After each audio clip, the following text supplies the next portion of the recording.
नमस्कार दोस्तों, मैं नंदू सिंह वाईफाई समर्पण चैनल में आपका स्वागत करता हूं। जैसा कि हम राजस्थान की प्राचीन सभ्यताएं पढ़ रहे थे और उनमें अपन ने महत्वपूर्ण 3 सभ्यताएं पढ़ी थी। मैंने आपको 4 सभ्यताएं बहुत ही महत्वपूर्ण बताई थी। उनमें से आज चौथी सभ्यता हम बेराट सभ्यता आज पढ़ेंगे। यदि आपने पिछली राजस्थान की प्राचीन सभ्यताएँ या वीडियोज़ की विजिट नहीं की है तो आप डिस्क्रिप्शन में लिंक को प्रेस कीजिए या फिर चैनल की प्लेलिस्ट में जाइए जहां पर आपको सभी वीडियोज़ मिल जाएगा। यदि आप पहली बार चैनल से जुड़ रहे हैं तो सब्सक्राइब जरूर कर लें, साथ ही बेल आइकन प्रेस कर लें ताकि नेक्स्ट वीडियो का नोटिफिकेशन भी आपको मिलता रहे। देखिए, राजस्थान की प्राचीन सभ्यताओं में जो बहुत ही महत्वपूर्ण है एग्जाम कंपटीशन की दृष्टि से कि बेराट सभ्यता। यहाँ से पहले जो सवाल पूछे गए हैं सबसे पहले मैं उनकी बात करूँगा कि सूती वस्त्र की जानकारी किस सभ्यता से मिली है। यह सवाल भी एग्जाम में यहाँ से पूछा जा चुका है। इसके अलावा महात्मा बुद्ध के अवशेष कहाँ से प्राप्त हुए हैं, ये सवाल भी आ चुका है। मौर्य सभ्यता के अवशेष कहाँ से प्राप्त हुए हैं, ये 3-4 बार आरएस के अंदर पूछा जा चुका है। इसके अलावा सेकंड ग्रेड टीचर भर्ती परीक्षा के अंदर भीम जी की डूंगरी, बिज्जक की पहाड़ी, महादेव जी की डूंगरी कहाँ पर स्थित है, ये सवाल भी पूछा जा चुका है। यानी बहुत सारे यहाँ से सवाल पूछे जा चुके हैं। एग्जाम की दृष्टि से बहुत ही महत्वपूर्ण है और राजस्थान की जो प्राचीन सभ्यताएं हैं उनमें से आप प्रत्येक कंपटीशन एग्जाम के अंदर एक सवाल मान के चलिए। आप ये मान लीजिए कि इनमें से एक सवाल निश्चित रूप से आता है। तो अपन आइए पढ़ते हैं राजस्थान की प्राचीन सभ्यता। और प्राचीन सभ्यताओं में अपन लेंगे बेराट सभ्यता। इस पर अपन महत्वपूर्ण बिंदुओं पर चर्चा करेंगे कि ये कहाँ पर स्थित है, बेराट किस जिले में है। एक इसका महत्वपूर्ण बिंदु ये होगा। अच्छा, बेराट का पुराना नाम क्या था, पुराना नाम बेराट का क्या था, यह भी अपन देखेंगे। इसका उत्खनन या खोज किसने की, उत्खनन या खोज कार्य किसने किया, यहाँ पर कौन कौन सी पहाड़ियाँ हैं, ये सब अपन यहाँ से चर्चा करेंगे। देखिए, बेराट सभ्यता जयपुर से लगभग 80-85 किलोमीटर दूर एक बेराट नामक स्थान पे ही है। बेराट सभ्यता, बेराट, और इसका जिला जयपुर याद रखना आपको, जिला जयपुर। फिर है पुराना नाम। पुराना नाम किसका, बेराट का। वर्तमान में बेराट के नाम से जाना जाता है लेकिन पुराना नाम इसका विराट नगर था। यह सवाल भी एग्जाम के अंदर बहुत बार पूछा जा चुका है। विराट नगर, पुराना नाम बेराट का विराट नगर था। और यहाँ से देखिए, विराट नगर है, ये एक जनपद था, मत्स्य जनपद, उसकी राजधानी था। तो यहाँ से ये सवाल भी बनता है कि मत्स्य जनपद की राजधानी, मत्स्य जनपद की राजधानी, मत्स्य जनपद की राजधानी का क्या नाम है, विराट नगर। और विराट नगर पुराना नाम किसका था, बेराट का, जिसको वर्तमान में क्या कहते हैं, बेराट कहते हैं। अब हम चर्चा करेंगे कि बेराट सभ्यता की खोज किसने की थी, यहाँ उत्खनन कार्य किसने किया था, यह हम यहाँ पर चर्चा करेंगे। उत्खनन कार्य देखिए, इसके 2 चरणों के अंदर बात करूँगा, 1936 और 37। 1936-37 में बेराट सभ्यता का उत्खनन दयाराम साहनी ने किया था। दयाराम साहनी, दयाराम साहनी बेराट सभ्यता के लिए काफ़ी महत्वपूर्ण होगा।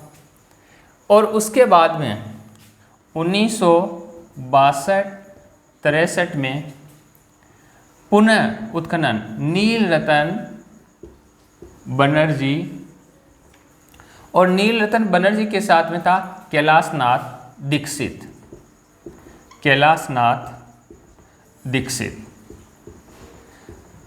तो यहाँ से ये 2 सवाल बन रहे हैं कि शुरुआत में किसने किया था उत्खनन, दयाराम साहनी, और पुनः उत्खनन पूछा जाए तो नील रतन बनर्जी और कैलाशनाथ दीक्षित। अब आगे अपन चर्चा करेंगे कि बेराट सभ्यता में जो अवशेष मिले हैं वो कौन सी पहाड़ियाँ हैं, कौन सी डूंगरी है, ये अपन चर्चा करते हैं। देखिए, पहाड़ी, ये सवाल सेकंड ग्रेड भर्ती परीक्षा में पूछा जा चुका है, अन्य एग्जाम के अंदर भी ये सवाल पूछा जा चुका है। यहाँ देखिए, भीम जी की डूंगरी, भीम जी की डूंगरी, यहाँ से जो सभ्यता के अवशेष प्राप्त हुए हैं, बेराट सभ्यता के अवशेष, बिज्जक की पहाड़ी, बिज्जक की पहाड़ी, महादेव जी की डूंगरी, ये तीनों ही महत्वपूर्ण है। महादेव जी की डूंगरी, यहाँ से बेराट सभ्यता के अवशेष मिले हैं। तो देखिए इसकी जो शुरुआती परिचय है उसमें बेराट कहाँ पे, बेराट जिला जयपुर और पुराना नाम इसका विराट नगर। विराट नगर मत्स्य जनपद की क्या थी, राजधानी। उत्खनन 1936-37 में दयाराम शाहनी ने, और पुनः उत्खनन की बात करें अपन, पुनः उत्खनन तो 1962-63 में नीलरतन बनर्जी और कैलाशनाथ दीक्षित। यहाँ पे जो पहाड़ियाँ हैं जहाँ से बेराट सभ्यता के अवशेष मिले हैं वो भीम जी की डूंगरी, बिज्जक की पहाड़ी और महादेव जी की डूंगरी। ये सवाल पहले पूछे जा चुके हैं, एग्जाम की दृष्टि से महत्वपूर्ण क्वेश्चन है। आगे अपन इसका परिचय करते हैं। चलिए बेराट सभ्यता देखिए, बेराट सभ्यता की और जानकारी किन किन से प्राप्त हुई है, महाभारत से भी मिली है, क्योंकि महाभारत में जो पांडवों का उल्लेख है, पांडवों को जो वनवास था उन्होंने अज्ञातवास यहीं पे बिताया था। तो अपन आगे चर्चा करेंगे कि जो जानकारी मिली है बेराट सभ्यता की, यहाँ से और किस किस की जानकारियाँ मिली है। देखिए महाभारत से भी बेराट सभ्यता की जानकारी मिलती है, महाभारत में भी बेराट का उल्लेख है, क्योंकि जो पांडव थे, पांडवों ने बेराट में ही अज्ञातवास बिताया था, अज्ञात रूप से छिपके रहे थे। यहाँ पर अज्ञातवास पांडवों ने बेराट में ही बिताया था। इसके अलावा मौर्य सभ्यता के अवशेष मिले, मौर्य सभ्यता या मौर्यकालीन जानकारी भी यहीं से मिली है। अशोक के बारे में, चंद्रगुप्त मौर्य के बारे में ये भी जानकारी यहाँ भी यहीं से मिली है। ये सवाल 3-4 बार आरएस के एग्ज़ाम के अंदर पूछा जा चुका है। मौर्य सभ्यता के अवशेष कहाँ से प्राप्त हुए हैं, ये सवाल पहले कई दफ़े पूछा जा चुका है, तो काफ़ी ये महत्वपूर्ण सवाल है। इसके बाद देखिए आप, यहाँ से एक बिज्जक की पहाड़ी है और यहाँ बिज्जक की पहाड़ी से अशोककालीन बौद्ध मंदिर, मठ के अवशेष मिले हैं जो हीनयान संप्रदाय से संबंधित है। तो यहाँ पे देखिए कि 1999 में बिज्जक की पहाड़ी से, देखिए अपन बिज्जक की पहाड़ी की पहले यहाँ अभी चर्चा कर भी चुके हैं। बिज्जक की पहाड़ी, इस बिज्जक की पहाड़ी से अशोककालीन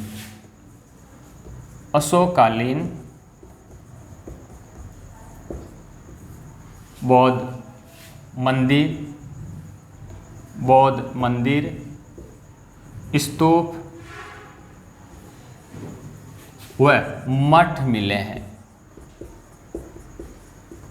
1999 में बिज्जक की पहाड़ी से अशोककालीन बौद्ध मंदिर मिले हैं, स्तूप मिले हैं, मठ मिले हैं, और ये सभी जो मिले हैं ये एक संप्रदाय से संबंधित है जिसका नाम है हीनयान संप्रदाय। तो अपन करेंगे ये किससे संबंधित है, हीनयान संप्रदाय से संबंधित है। ये जो बौद्धकालीन, अशोककालीन बौद्ध मंदिर, स्तूप और मठ मिले, ये हीनयान संप्रदाय से संबंधित है, हीनयान संप्रदाय से संबंधित है।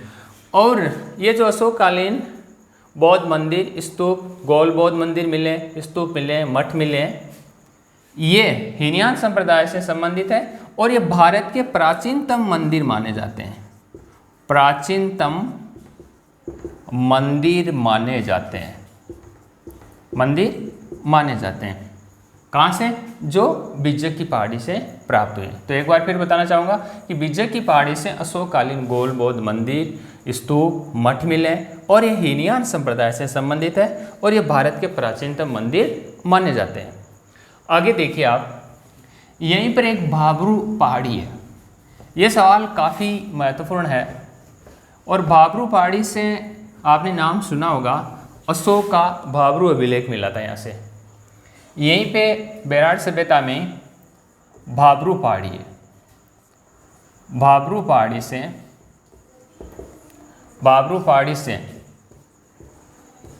भाबरू अभिलेख मिला है। यह भाबरू अभिलेख अशोक का अभिलेख है।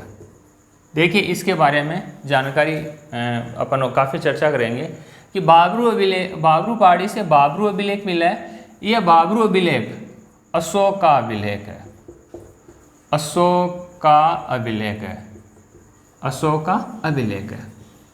और इस अभिलेख को जो खोज की थी, खोजने वाला था, खोजा था जिसने, बाबरू अभिलेख को खोजा था कैप्टन बर्ट ने, कैप्टन बर्ट ने खोजा था। 1837 ईस्वी में अशोक के बाबरू अभिलेख को कैप्टन बर्ट ने खोजा था। और पूछा जाए कि वर्तमान में बाबरू अभिलेख कहाँ पर स्थित है, तो ये वर्तमान में कलकत्ता म्यूजियम में स्थित है।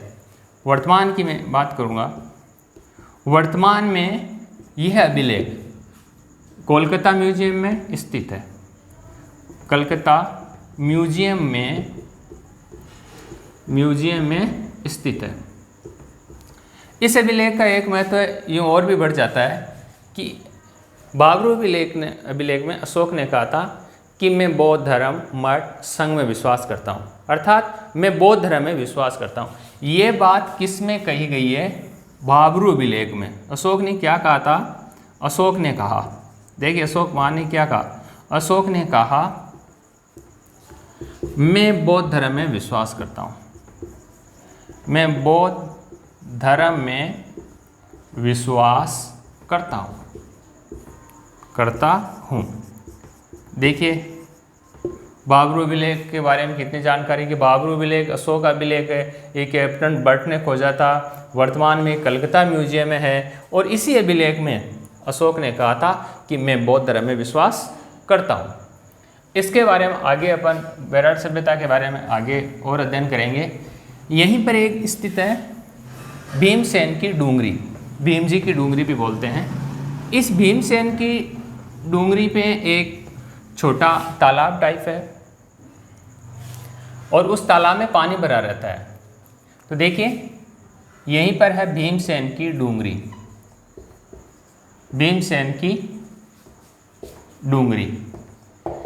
इस भीमसेन की डूंगरी पर एक पानी भरा रहता है, कुछ पानी भरा रहता है कुछ, और उसको उस सरोवर को बोलते हैं भीम, उस सरोवर को बोलते हैं भीमताल भी बोलते हैं और भीमतला भी बोलते हैं, भीमताल। इस सरोवर में हमेशा पानी भरा रहता है, सरोवर में पानी भरा रहता है। वर्तमान में पानी भरा हुआ है इसी भीमसेन की डूंगरी पर, भीमताल के अंदर। ऐसा कहते हैं कि एक बार द्रौपदी को प्यास लगी थी, तब भीम ने लात मार करके उस चट्टान के और पानी निकाला था, तब से ये एक भीमताल बना हुआ है। तो अपन ये कहेंगे जो यहाँ पर मान्यता है कि द्रौपदी की प्यास बुझाने के लिए, द्रौपदी की प्यास बुझाने के लिए, द्रौपदी की प्यास बुझाने के लिए भीम ने पैर के ठोकर से या लात मारकर ठोकर से पानी निकाला था, पानी निकाला। और उसी स्थान को वर्तमान में क्या कहते हैं? भीमताल कहते हैं। एक सरोवर का रूप है, तो भीमसेन की डूंगरी से यह मिले।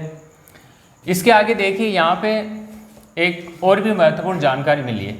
यहाँ पे मिला है स्वर्ण मंजूषा, सोने के एक मंजूषा मिली है और उसमें महात्मा बुद्ध के अवशेष मिले हैं, जो सभी मौर्य युगीन है।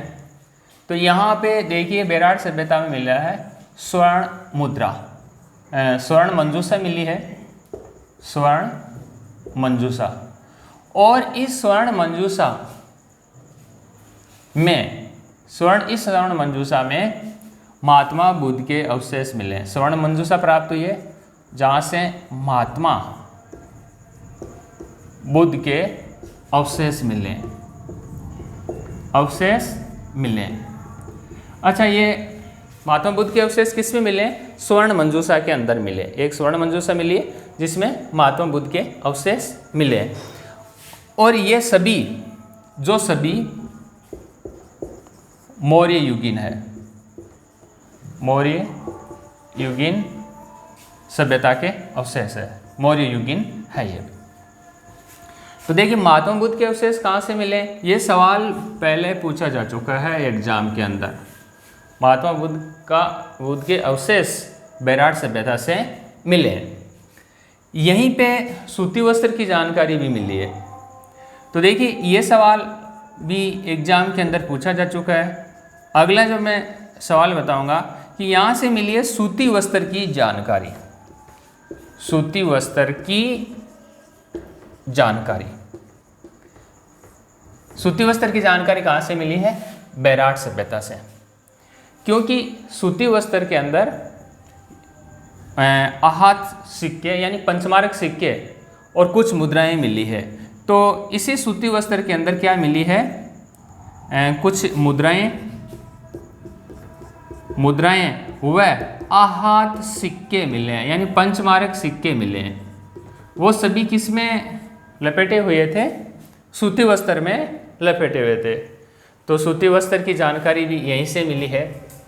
और यहाँ से ह्वेन-त्सांग ने यहीं पे यात्रा की थी। ह्वेन-त्सांग जिसने भीनमाल की भी यात्रा की थी, ये राजा हर्ष के समय आया था, कनौज के राजा थे उसके समय। तो बैराट सभ्यता में देखिए ह्वेन-त्सांग ने यात्रा की थी, ह्वेन-त्सांग ने यात्रा की थी, ह्वेन-त्सांग ने यात्रा की। अब अपन चर्चा करेंगे कि ह्वेन-त्सांग कौन था। ह्वेन-त्सांग एक चीनी यात्री था, चीनी यात्री था, ह्वेन-त्सांग चीनी यात्री था। और इसने यात्रा कहाँ की बैराट सभ्यता की। इसके अलावा राजस्थान में जालोर जिले में भीनमाल की भी इसने यात्रा की थी।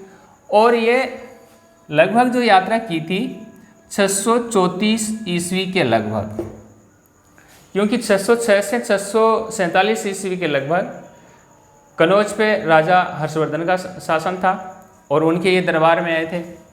इसी ह्वेन-त्सांग ने एक पुस्तक लिखी थी जिसका नाम था सी यू की। ह्वेन-त्सांग ने पुस्तक लिखी जिसका क्या नाम था, सी यू की। और ह्वेन-त्सांग ने बैराट में बौद्ध मठों की संख्या 8 बताई थी। तो देखिए ह्वेन-त्सांग ने और क्या कहा कि बैराट में बौद्ध मठों की संख्या, बौद्ध मठों की संख्या कितनी बताई, 8। ह्वेन-त्सांग ने बैराट में बौद्ध मठों की संख्या उस समय कितनी बताई थी, 8 बताई थी। उसके बाद में आगे अपन अध्ययन करते हैं।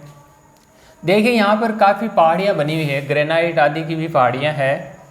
और यहाँ से उन ग्रेनाइट आदि की पहाड़ियों से शंख लिपि के प्रचुर प्रमाण मिले हैं। बैराट सभ्यता से शंख लिपि के प्रचुर मात्रा में प्रमाण मिले हैं, कहाँ से, बैराट सभ्यता से। किस लिपि के, शंख लिपि के। और यहाँ से लोहे के उपकरण भी मिले। इसका मतलब अपन कह सकते हैं कि ये लोहे युगीन संस्कृति का यहाँ से प्रवेश हो चुका था। तो बैराट से लोहे के उपकरण मिले हैं, इसका मतलब अपन कह सकते हैं कि यह लोहे युगीन संस्कृति का प्रवेश हो चुका था, लोहे युगीन संस्कृति का प्रवेश हो चुका था बैराट सभ्यता के अंदर। यहाँ पर यूनानियों का भी शासन रहा है बैराट में, क्योंकि यूनानी राजा मिनेंडर के सिक्के प्राप्त हुए यहाँ से। तो यहाँ पे यूनानी राजा मिनेंडर के सिक्के प्राप्त हुए हैं, मिनेंडर के सिक्के मिले यहीं से। किसके, यूनानी राजा मिनेंडर के सिक्के मिले। इसका मतलब ये हुआ कि यहाँ पर यूनानियों का भी शासन रहा होगा। किसका, यूनानियों का शासन भी रहा होगा, यूनानियों का शासन भी रहा होगा। अच्छा, बेराट सभ्यता के बारे में कहा जाता है कि यहाँ पर हुणों ने भी शासन किया था, क्योंकि हूण राजा मिहिर कुल ने बेराट सभ्यता का अंत किया था, ऐसा माना जाता है। तो यदि अंत की बात करें कि बेराट सभ्यता का अंत किसने किया था, तो अपन ये करेंगे कि हूण राजा मिहिर कुल ने बेराट सभ्यता का अंत किया था। बेराट सभ्यता का अंत किया ऐसा माना जाता है। तो अपने बेराट सभ्यता के बारे में ये पढ़ा, ये काफ़ी महत्वपूर्ण थे। यहाँ पर देखिए, मौर्य सभ्यता आपको विशेष ध्यान रखना है। यहीं पे महात्मा बुद्ध के अवशेष कहाँ से मिले हैं, ये सभी डूंगरियाँ हैं, जो भीम जी की डूंगरी, महादेव जी की डूंगरी, बिज्जक की पहाड़ी, सूती वस्त्र की जानकारी कहाँ से मिली है, बाबरू विलेख कहाँ से मिला है, ये सवाल कई बार एग्ज़ाम के अंदर पूछे जा चुके हैं। तो एग्ज़ाम की दृष्टि से ये काफ़ी महत्वपूर्ण है। तो आज की वीडियो में इतना ही, तब तक के लिए धन्यवाद।